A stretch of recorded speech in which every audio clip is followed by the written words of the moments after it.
I ain't worried about them hearing me.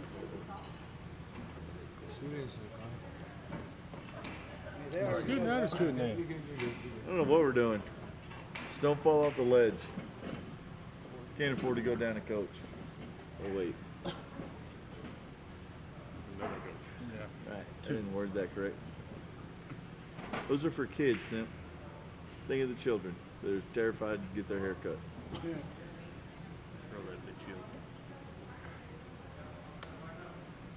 I'm about to go reach underneath my seat and shoot the hell out.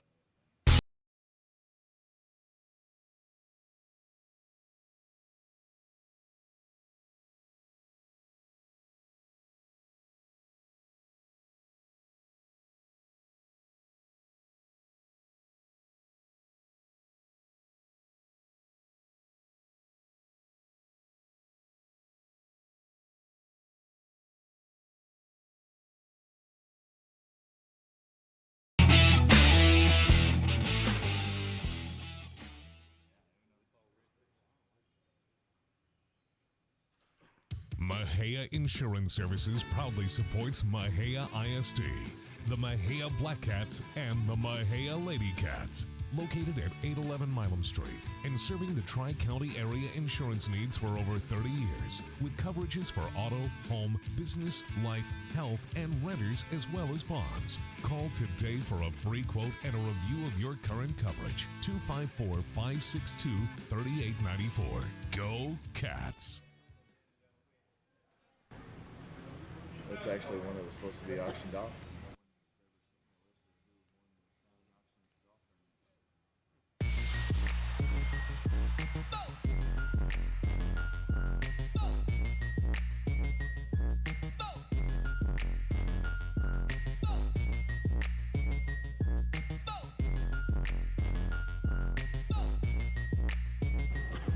All right, everybody, welcome back to the Mexia Black Cat Coaches Show here at the Shave Cave here in Mexia, Texas. I want to thank the Shave Cave for allowing us to come do this show here tonight. Beautiful place. If you have never been here to get a shave or a cut, come on up. They'll hook you up.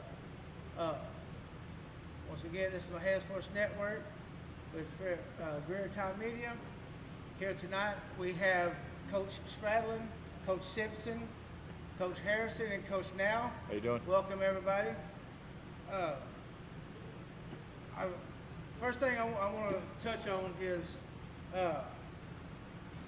had a very tough preseason, as I like to call it, schedule, which, I mean, whenever you schedule the best in the state, I mean, you're going to have hard-fought games. Right. Going into those 4 games, starting from game 1 to that last game last week against Gatesville, what is the biggest improvement that everyone has seen so far within the offense and the defensive side of the ball? I think some of it is kind of just finding out what we are offensively as we've kind of gone through those 4 games. You know, you go in and you kind of throw everything in fall camp, and some of that stuff fits your week 1 opponent, some of it doesn't. And so you work that stuff in and see what you like, what we did good, what we can improve on, and then you know, the next week opponent is a little bit different, and so some of that stuff doesn't fit from week 1, so it doesn't carry. But then you find out what does carry, you know, stuff you're going to carry every week offensively. Defensively, I would say just the speed at which we're playing defensively. If I just had to pick one thing on each side of the ball, I think that's probably where I'd go. Coach Harrison, let the Black Cat Nation know what you do and what you've seen the biggest improvement with the Black Cats in your eyes. So I'm Coach Harrison, coaching tight ends this year, moving over from offensive line from last year. As far as improvement offensively, I think we have brought back quite a few starters, but there's also a few new ones that are coming back from either injury or playing, period. Just those guys, they're starting to understand what we're doing offensively, what we're trying to do. You know, the first week, they had an idea of it. They just didn't know, like, all right, this is where I need to be, you know, when I need to be there. Now they're as a tight end, they're understanding. All right, this is where my body needs to be. We're running this play, and they're grasping that. Now it's more fine tuning it and being more physical at the point of attack. Coach Spradlin, let the Black Cat Nation know who you are, and what you do, and what you've seen so far. So I'm Coach Spradlin. I coach the corners, and I think the biggest improvement we've made defensively recently has just been we've had a lot of improved communication. You can't play defense and be mute. You got to be able to talk, and we've done a lot better communicating coverages, checks, calls, all that kind of stuff. So. And Coach Simpson, same with you, sir. Let the Black Cat Nation know what you do and what you've seen so far. My name's Coach Simpson. I'm coaching D-line this year, and something I've seen on the defensive side is, week one, once we were watching film and kind of doing our breakdown on ourselves, is, we might not have been everybody doing their assignment or doing their job, and what I've seen over these last few weeks is we're getting closer and closer and closer, where everybody's doing exactly what they're supposed to be doing, and we're ready to break that out. So, and that's one thing I've seen throughout the games is from beginning to end, and like Coach Harrison said, you can see the team buying into the system. And one big improvement that I've seen over the past few years that has really improved this year is that offensive line. That offensive line, you can see that they're clicking real well together. You can see they're getting it. You can see that they're buying into the program. And you can see them opening up those big holes all throughout the game, no matter who y'all were playing. We went against some really good defenses, but you know what? We stood strong, a couple plays here and there. Games could have been turned around a little bit different. So, in defensive side of the ball, one thing that I have seen and I love is I've started to see those linebackers getting more aggressive as they're getting more comfortable into the system that Coach Now and y'all are putting into place. With that being said, season starts over. Everybody today, tomorrow, and Friday, until after Friday, is 0-0. Big thing about that, though, is Mexia is finally getting their rivalry back with the Groesbeck Goats Friday night at Black Cat Field at 7:30. Battle of the River. It has been big in this town forever. It's been gone for about 4 or 5 years, but now it's back. What is the mentality of the players as they have, once they were done with Gatesville Friday night, going into Saturday, brand new day?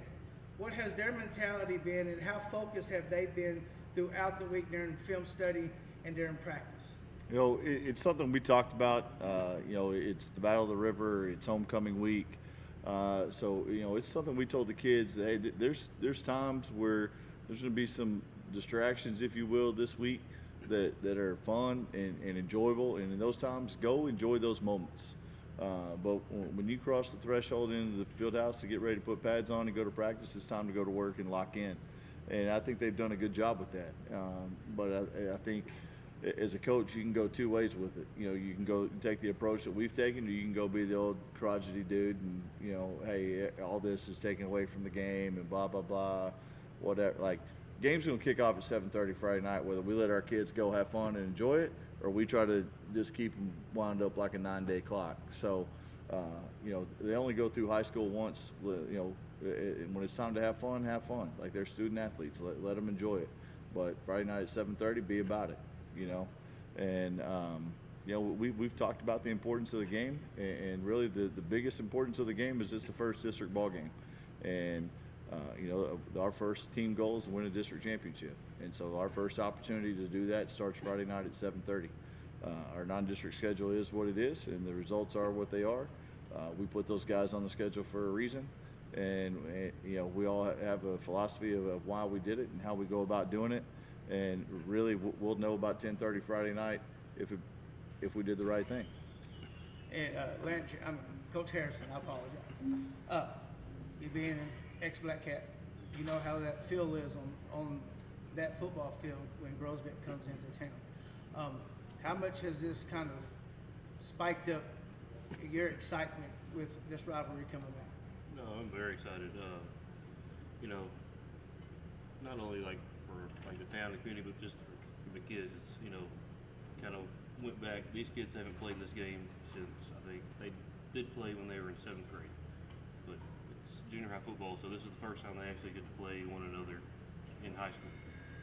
So like just for them to experience it, I wish the kids that had graduated previously had got to experience this game. Right. I mean, that's what I'm most excited about.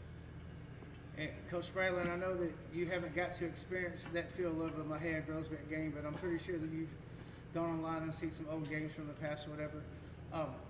What kind of feeling and excitement are you getting, hearing old coaches and, the community talking as this rivalry comes to Mexia and you get to experience it? Well, last spring I was an assistant baseball coach on varsity when we beat Groesbeck in the baseball tournament. So I got a little bit of a feeling of that, watching our kids when we won, just kind of how excited they were. And when I was in high school, we had our rival, it was kind of the same deal. Things always got a little bit more heated in that game than they did in other games, and you always had a little bit more emotion in that game. But in the end, it's always, you're always playing against yourself, right? It doesn't really matter who lines up against you. If you don't execute, you're going to lose, and if you do execute, you're going to win. So. And Coach Simpson, you got a taste of it before it got taken away, but how's your excitement level knowing that this is coming back to Mexia? I'm excited for the kids. I'm excited for the community. It gets a little bit more excitement for everybody. Not just the coaches and the players, but also the community. We've seen a lot of community support from this game, and sometimes it was good support where we're ready for the Battle River, but we're talking. We're trying to win each game, week by week. But I think it's going to be great for the community, and it sounds like it's going to be a great crowd on Friday, and I'm just excited to see that excitement for the community and the Mexia Black Cats. So. Yes, sir. And now, Coach Snell, going back and looking at film this week and seeing stats from Groesbeck's previous games, what have y'all feel is going to be y'all's toughest part of bringing out the victory on Friday night on the offensive ball and defensive side? They had some, they had an unfortunate injury at quarterback. They lost their guy 2 weeks ago, and he was special. And so there were some things they did offensively with him taking snaps that, they haven't shown that they asked the young man to do last Friday night. I thought their game plan last Friday night going against Crockett was really good for a kid that I'm assuming that's probably his first varsity start at quarterback. And, they didn't try to go put the whole playbook on him, gave him short, quick, easy throws, easy reads, let him get comfortable, let him get part of the ball game, continue to run the ball, which they had shown previously. It's they do some formational stuff where they're trying to get some type of leverage and number out of it, what they're looking for. So, we just got to line up right and execute and read our keys and play with fanatical effort on defense, get 11 hands to the ball. And I want to hear from each one of y'all answer the same question. What have you seen that's going to help your defense, your tight ends, get prepared against that Groesbeck defense? The thing I preach the most is physicality. Like, they have a defensive end. He's pretty good. I think he was All-State last year. I mean, real physical kid. Like, that's the biggest thing I can say about him. He's real physical. I mean, he knows how to use his strength. And we have to match it. Like, that's really it. Like, we can, be in position, but if you're not physical and you're not matching his intensity, then it doesn't matter. So that's the biggest thing I've been preaching to my guys this week is, hey, be physical. Because it's going to be a physical ball game. Right. And Coach Spradlin, your receivers. So with the corners this week, I don't really want to buy into the rivalry stuff with them as much as like when you play corner, you're kind of on your own on the field anyway. Like every week's a rivalry for you. It's you and that dude in front of you, and everybody in the stands knows when you mess up. Like every week you're one-on-one with somebody. So I've been talking to them like this doesn't change anything for us. You go out there and it's you on that guy the whole time anyway. Like go ahead and let people know that you're there. Don't let everybody see what you did wrong. Let them see what you did right. Yeah, make your presence known, but make sure it's for the right reason. Yeah, that's right. And Coach Simpson? I let those guys know, their O-line is a really good unit, and I told them, I said, guys, we got to do our job this week. We got to get off the block. We got to run to the football, be physical, kind of like Coach Harrison was talking about, and, just play black cat football and, go. it's like y'all said, it's 0-0 this week. We just can't worry about anything in the past, and just we got to do our job. So. And one thing that I've seen last game against Gatesville is we started. I mean, y'all have y'all's game plan when y'all go, but I like seeing Cooper trying to throw the ball down the field. I like that he has the positive encouragement within inside himself to trust himself, to make those big plays. But one thing I also like seeing is we have two young running backs that come in, Miles and Sims. And I love watching those young men eat. When I say eat, I mean pound the ball up the middle. And it's two different running styles. And then you also have Mr. Sanders who can come in and, plant you in the field if you try to go heads up with them. How are those young running backs coming along and buying into the system as y'all run it each Friday night? The Miles kid started off pretty much all fall camp. He's starting Will Backer week 1 at Conley, and that changes at halftime with the injury we had at quarterback and the change we had to do to manage and get through that game. And then going into week 2, he was pretty much the starting running back, and was kind of spot playing at Will Backer. And so when you look at what you put on him as a 14-year-old kid, if you will, right, and I use that term loosely, of what we were asking him to do offensively and also still defensively without getting the same kind of reps as he was getting through fall camp. I would say he's answered the bell pretty well and shown himself as the kind of player that he has, he can be. You can go to Sims is a home run waiting to happen. Like, he's electric with the ball in his hand. He's fast. He's got really good vision. Most of those fast guys just try to go outrun everybody. He can stick his foot in the ground and make a cut, or he can just run right by you. I don't know what he weighs, so he probably ain't running through you, but he can certainly run by you. But we're not asking him to go try to, if we need 2 yards, it probably ain't going to that kid. We got some other ways to do that. But no, they've been huge. Dre's been kind of limited in his touches, but his breakout game's just waiting to happen. He can go in a hurry. He went, track season. He was 11-1 in the open 100. Like, he can roll. Like, everybody thinks he's just a big bruiser. Like, that dude can get on second, third level guys in a hurry and right past them. And so, yeah, we're fortunate to have the depth we have at running back, and 12's no slouch toting that thing either. So. Right. Well, all right. Well, we're gonna get ready to watch them eat Friday night as the girls' back Goats do come into Mexia, to Black Cat Field to face your Mexia Black Cats. I want to thank Coach Now, Coach Harrison, Coach Spradlin, and Coach Simpson for joining us tonight. Don't forget 7:30 kickoff time. Come support your Black Cats. I think my wife said that the game sold out on the Mexia side already. I don't know about the girls' back side, Yeah. so it's going to be crunk. So if you haven't got your tickets, you better hurry up and get something if you want to be there. If not, we will broadcast the game live on Real Time Media, Mexia Sports Network. Once again, coaches, I want to thank y'all very much, and good luck to y'all Friday night, and good luck to those kids. Hopefully everybody shows up safe and is able to leave the game safe, and everybody having a safe trip home. Once again, don't forget Friday night, Mexia Black Cats against the Girls Back Goats. The rivalry is back for Battle of the River. Be there or be square. Friday night, 7:30. And as we always like to say before we end the segment, go Black Cats. Go Black Cats. Black Cats.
listening to Black Cat Football and Greer Time Media.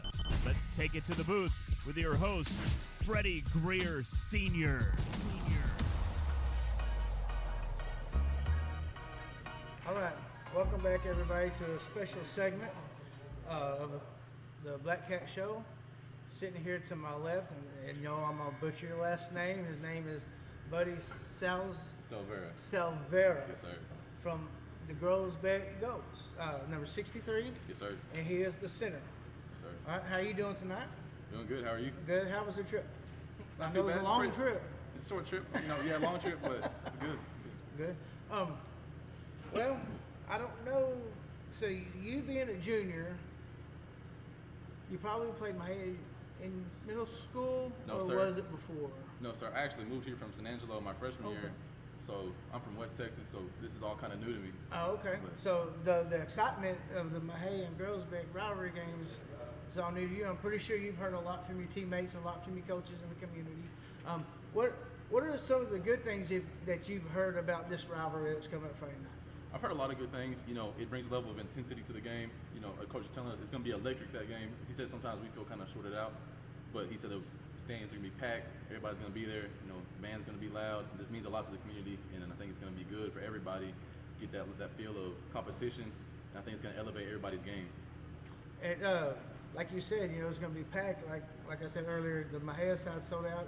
I'm pretty sure if the Grosbeck side is not sold out, it will be Yes, by sir. tomorrow more than likely, because it is a huge game. Yes, sir. But going into the game, and congratulations on the 3-1 season. Thank you. Hard-fought game against Crockett last week. Y'all almost pulled it out.